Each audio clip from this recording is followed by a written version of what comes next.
It's time to reimagine education. Join us for a conversation with Sal Khan, founder of the celebrated nonprofit educational organization, Khan Academy. Welcome. I was thinking about how to introduce you today, and I kept coming back to something I discovered back in my old life as a magazine writer, which is that the most awesome people, like the true rock stars, have the shortest bios. And that is certainly true of you. Like, all it takes is Sal Khan, Khan Academy, and everybody knows you're a rock star. Like, enough said. Which means I would be so excited to talk to you on any day, but I'm especially excited to talk to you right now because I think the pandemic has created an opportunity when it comes to education because of the circumstances we're in. And the reality of that means that we actually have an opportunity, a chance, not just to reimagine education, but to actually turn that reimagination into a reality. So maybe we can start there. Like, what's your take on the current situation and the potential education opportunity from your sort of singularly stellar viewpoint? Well, first of all, thanks for having me and very generously introducing me. We're so happy. No, as am I. No, as you kind of introduced, I'm a bit of a poster child for online learning and things like that. But I'll be the first to kind of put it out there that this is a very suboptimal situation that we're dealing with. Distance learning, it has its benefits. It has its benefits as part of, you could say, kind of a complete education package. But when you can only do distance learning, it's going to be suboptimal for most kids. And I also always say, if I had to pick between an amazing teacher in a classroom and the most amazing technology, I would pick the amazing teacher every time. And the ideal is exactly. And it's I put that out there because some people think that I'm, like trying to, technology, make everything technology. It's not like that's not at all you're the making case. this happen. You're so happy that we're in this situation. No, exactly. We are not happy about this. I think first of all, the obvious negatives, and I don't think I'm saying anything that people haven't already realized, are you have for all kids, even the ones that have internet access at home, even the ones that have devices at home, just not being able to socialize, not being able to be in the same room, having to have screen time for hours upon hours, not optimal for anyone. And then we also know that there's, depending on where you go, 30-40% of, even in places like the United States, fairly affluent cities don't have proper internet access at home. And then there's 5 or 10% of kids that even when you get the internet access at home, you get them laptops. And there've been some heroic efforts around the world I've seen of people doing this, philanthropists, school districts, governments, corporations. They're still not able to engage. They don't have the supports at home. Maybe they still have many family members who need a shared device.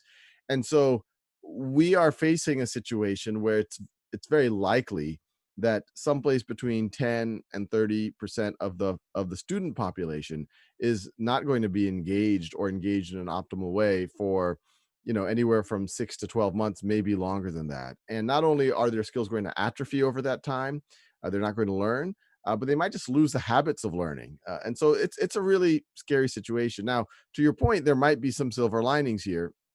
One is that people are making a bigger effort than ever at closing the digital divide at home. And I'm seeing this globally. I'm seeing this with a lot of school districts that we've been working with. So that could hopefully be a win that lasts beyond. We are also seeing a whole generation of teachers being thrown into the deep end of the pool with technology, which is not great. It's very uncomfortable for everyone. It's not easy. But as we get out of COVID, some of the inertias of using technology or the activation energy, I think, will be lowered. You have a whole generation of parents who are more involved than ever and more aware of what's going on with their kids' education. A lot of kids who are having to take more agency and ownership of their learning. And that could go either way. They might get disengaged, and that's really bad. Or they might say, hey, this new responsibility is actually quite powerful. I'm going to keep with it.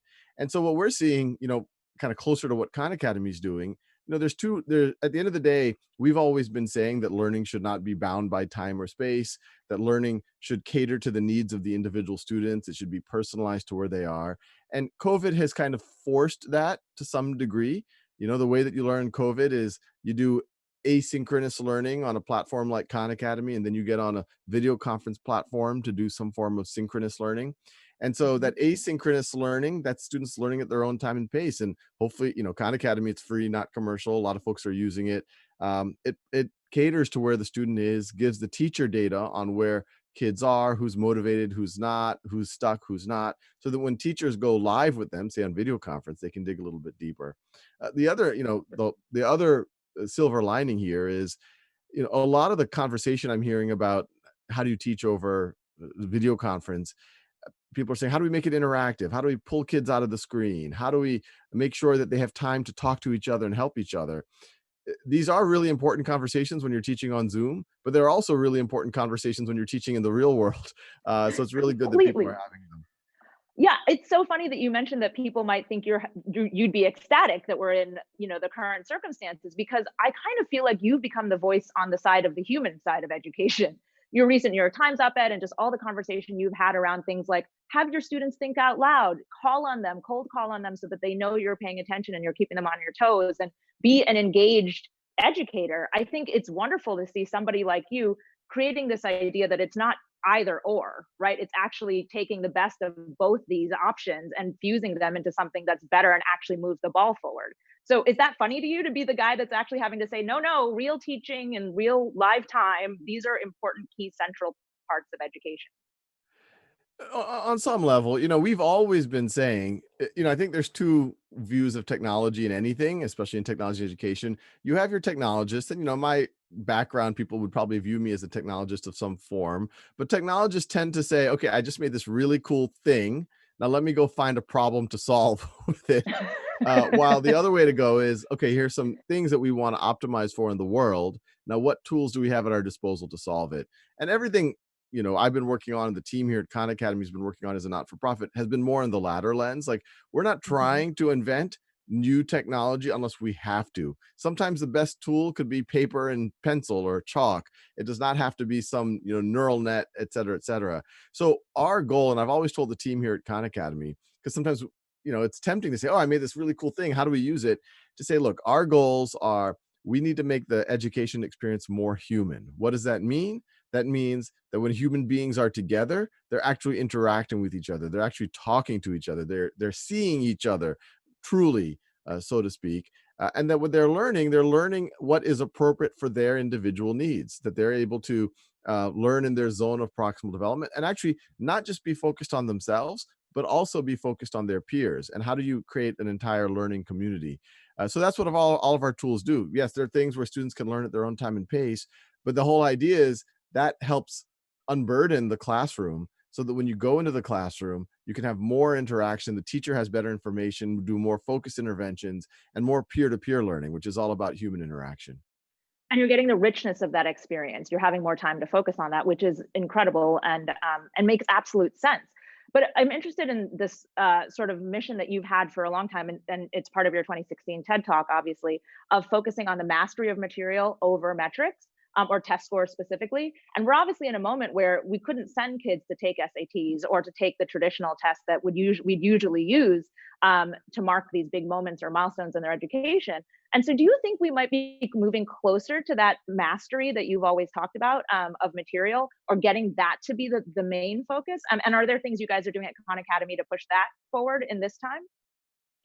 Yeah. So, for everyone listening, this notion of mastery is arguably the oldest way of learning. If you were lucky to get an education 500 years ago, your tutor would wait for you to learn it. And once you've really mastered a concept, then move on to another one that builds on it. But as you alluded to, in traditional education, this was a compromise that had to be made when we did free mass public education.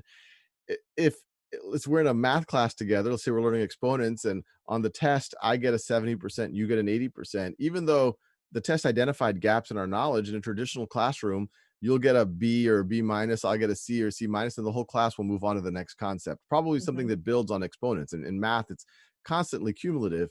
Expecting somehow for me to understand negative exponents or logarithms when I didn't even know 30% of what happened to be on that test. And so this notion of mastery learning is always provide the opportunity and the incentives for kids to keep working on it. So I'm at a 70%. Hey, you just haven't mastered it yet. Keep working on it. Now, in order to do that, you do have to have some type of tools to let kids learn at their own time and pace, because otherwise in a class of 30, the logistics get very complicated. That's where Khan Academy and tools like it are valuable. But related to mastery learning is this notion of competency learning, which sometimes gets used interchangeably, which is a lot of our existing school system, because it's non-mastery based, is also very seat time based. You kind of sit in a Mhm. chair for a year and kind of do what you're told. You kind of maybe pass by, barely. You get a D or a C, and then you move on to the next class, somehow expecting that you'll know it. And you never really learn the first class. And that's why we see globally, when kids get to college, community college, in most places, a majority of them have to take significant remediation all the way back to what we would consider sixth or seventh grade, which shows that global systems, and we're seeing this in the US, they keep promoting kids, not just because they're sitting in the chair, but they're never really showing competency, never really showing mastery. So the ideal is, hey, there's some outcomes, there's some endpoints that regardless of how someone gets there, if they get there, great. And if they try once and they fail, not a big deal. They can keep working on it and and keep attempting it. And I've always wanted to move towards this because I think it's frankly just more equitable for everyone. To your point, I think COVID is catalyzing a lot of this because even traditional in-class non-standardized assessments are hard to assess now. And then other ones, like you mentioned, the testing dates are getting funny or getting canceled, et cetera. So there is a project I'm working on. It's actually related to Khan Academy, but a separate entity from Khan Academy. We're actually setting Is it up this as, breaking news? well, it is breaking news to some degree. Some of them I'll just allude to it because it'll be even more Yeah. breaking in a few weeks. Oh, But that's so great to hear. it's this notion where there's the thing we're creating is called Schoolhouse.world, and it's the motivation is two things. I talked about the asynchronous and the synchronous learning. The asynchronous, Khan Academy is doing, that's what it focuses on. There's 30 million kids go every month for that. But how do we make sure that everyone has access to a high quality synchronous experience? And so this Schoolhouse.world, one aspect of it is students who want to be part of a community, who want to learn with live teachers or tutors. They say what areas they're interested in, and then vetted volunteer tutors are running group tutoring sessions on Schoolhouse.world live over video conference. So that's one aspect of it. And the other aspect of That's it is awesome. yeah, it's super exciting. I ran a couple of sessions, and a kid showed up from Ghana, another kid showed up from Pakistan, another kid from Connecticut, two from California, and I taught them limits. It was super fun. Did that just blow your mind in the And then moment? there's a lot of students. Oh, it's always been a dream, but and it's reminding me of Khan Academy in the early days. These kids feel like my cousins that I was tutoring back in the day to start Khan Academy. But the other aspect of Schoolhouse is exactly what you're referring to, is how, Khan Academy has functionality on it where you can take a unit test, where you can take a course challenge, and they're generated, so you can take them many times without getting repeats. But Khan Academy on its own doesn't have a mechanism for validating that it was really you who did that work. But what we're doing at Schoolhouse is students go on Khan Academy, they take a unit test, a course challenge, but they essentially, we have a tool that'll film them. They show their face and show their screen while they're taking it, and they have to talk out loud, reason out loud while they're doing the test, and then they submit that video. And then once they submit it, three other people who've already achieved that mastery will review it and say, yeah, it looks like her work. She did it. And so that's the first level of competence or mastery. And then after that, the ultimate one, which is very hard to cheat on, is that you'll be recognized for being a good tutor. So then it will feed into kind of the supply of tutors. You have a strong incentive to become a good tutor in a subject. And you can imagine colleges are very intrigued by that. Not only will it show that you've mastered the material, but it also shows that you can communicate, that you have empathy, you're doing good for other people. So expect in the not too far future, some major universities might be announcing that they're looking at this for the coming admission cycle. Oh, that was a very sly seeding of that there. That's so exciting. So we'll be looking out for it. I wonder if you could talk a little bit about challenges. What are the biggest challenges in this moment that you see to actually taking the potential opportunities here and translating them into real action moving forward?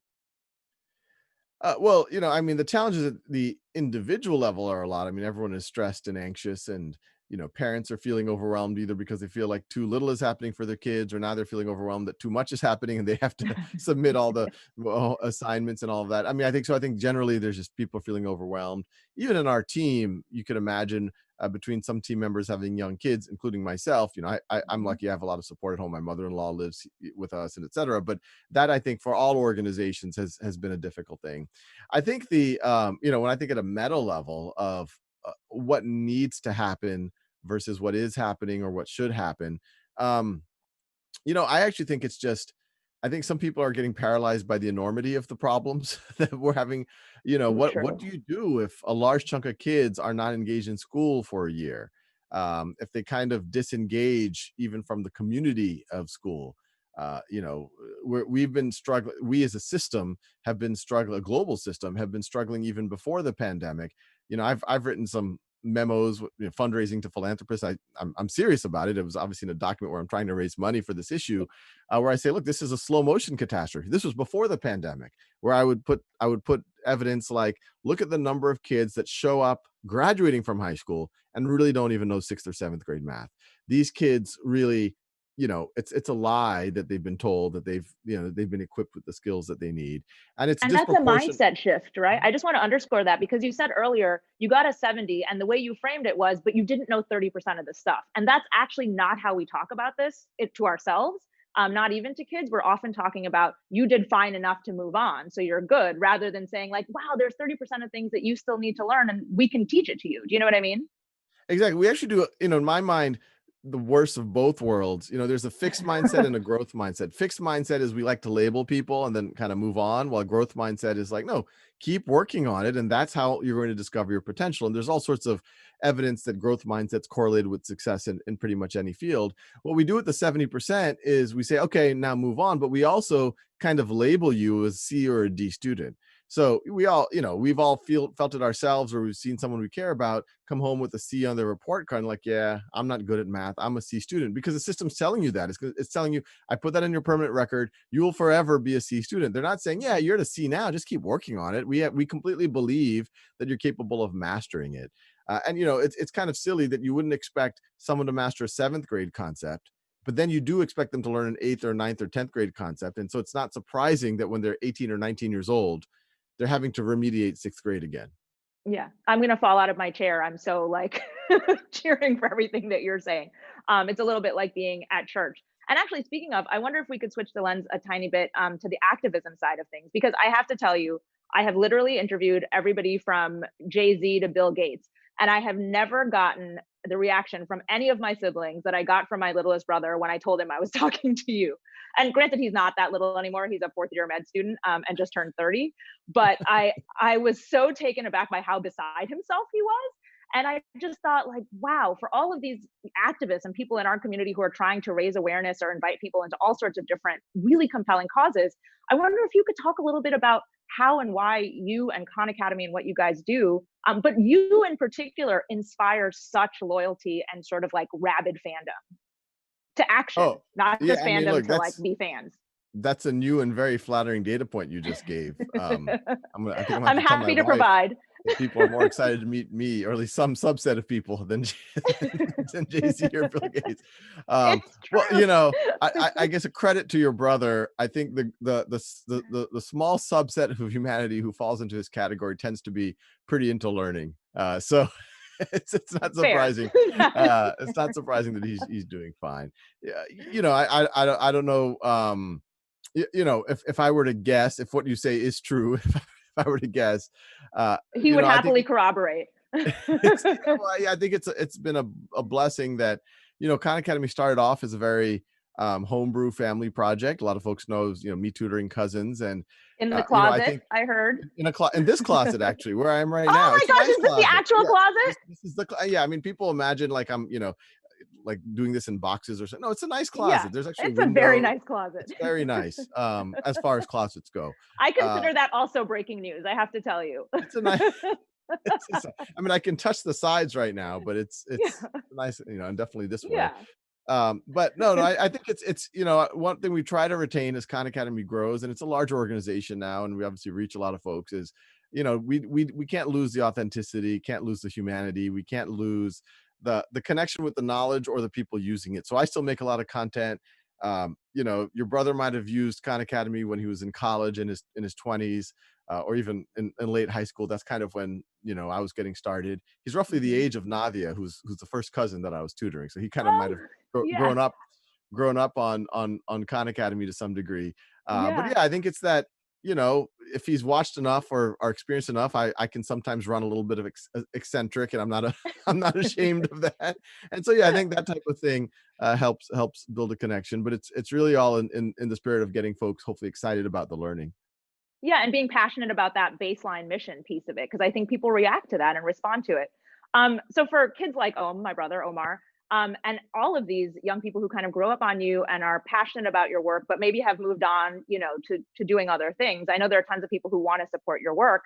So what can they do to support you, support Khan Academy, and support this mission, even if they, have grown out of the actual using of the platform now at this point?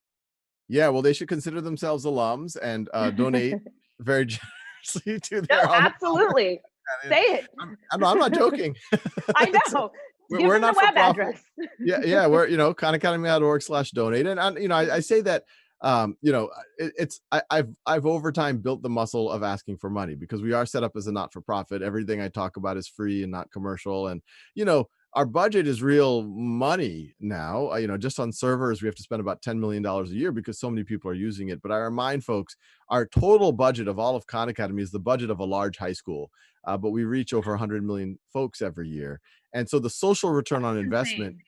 I think I underscore agree. that for our audience. Say it I, again. it's the budget of a large high school, reach over So 100 one million. high school Yeah, a with large a one. couple, yeah, 1,000, 1,500 kids, Right, maybe, right. And it is reaches all over of what 100 you're spending. is all of what we're spending annually. And there's a calculation from some foundations who call it kind of a social return on investment, or a social return to or cost to benefit ratio, things like that. And in the for-profit world, my old day job, I was an investment analyst. A 20-30% return is great. In the social sector, if you can get 100% return, 200%, and this is social benefit, so somehow you have to quantify the social benefit. Are people going to earn more? Are they going to stay out of trouble more, et cetera, et cetera? But however you look at Khan Academy, and we have some very conservative estimates, it's anywhere between 500 to 1,000 to 1 social benefit to cost ratio. So it's a very highly leverageable. So yeah, anyone who can donate whatever they can, it makes a huge difference and allows us to keep, trying to fill the need. That's so exciting. And I think worth it. And I think it's also good advice for young activists and people trying to build causes that it is okay to ask for money to support doing good, right? That we have to do that because that's the only way to make this work actually happen. So just looking forward, like what are you hopeful for? What's your big, bold sort of vision coming out of this time and just in general for education moving into this new decade in front of us? Yeah, it's a lot of what we talked about. I hope in 2, 3, 4 years, maybe even in 2 weeks, as you might hear, Yeah. that there's going to be ways for anyone on the planet. I mean, this is the mission or the vision of Khan Academy, and our mission: free world-class education for anyone, anywhere. And a big part of that is anyone on the planet should be able to access their potential starting in pre-K at whatever level they are: elementary, middle, high school, college.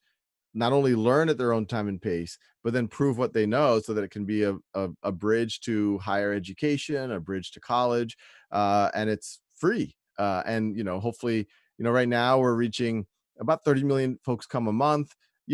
They're using it to various degrees, but I'm hoping in 5 or 10 years we're talking 300 million or a billion, and they're doing it deeply. And they can, a lot of folks can point to, hey, I didn't think I was ever going to escape from my village, or what my parents and grandparents had to do, but now there was a bit of a lifeline. And not only I think would that just be an exciting thing from a human point of view, but selfishly, I think there's just so much potential out there that we're more likely to cure find a vaccine for the next pandemic that much faster, or address global warming, or find cures for cancer, if we can let more people tap into their potential. Yeah, harness their potential. Absolutely. And those numbers you were hoping for are not crazy when you consider how many people has Khan Academy already reached, how many learners. Oh, total. I mean, yeah. I mean, depending, the vanity metrics, so to speak. I mean, a few billion have watched something on Khan Academy or something. But yeah, exactly. I mean, that's what's intriguing about this, is that there's no to get from where we are now to be able to reach the numbers we talked about, the billions. It really is about awareness. It's about developing more content. It's about making our platform more scalable. It's not, science fiction delusion. It's really, there's a It's path realistic. forward. It's realistic. We can put one foot in front of the other and hope to get there in 5 or 10 years. Well, I could talk to you forever, Sal Khan. This has been incredible. We are so happy to have had you in the SDG Action Zone. We hope you'll join us again. And thank you. Thank you. That's all there is to say to it. Honored to be here. Thanks for having me. Bye-bye. Bye.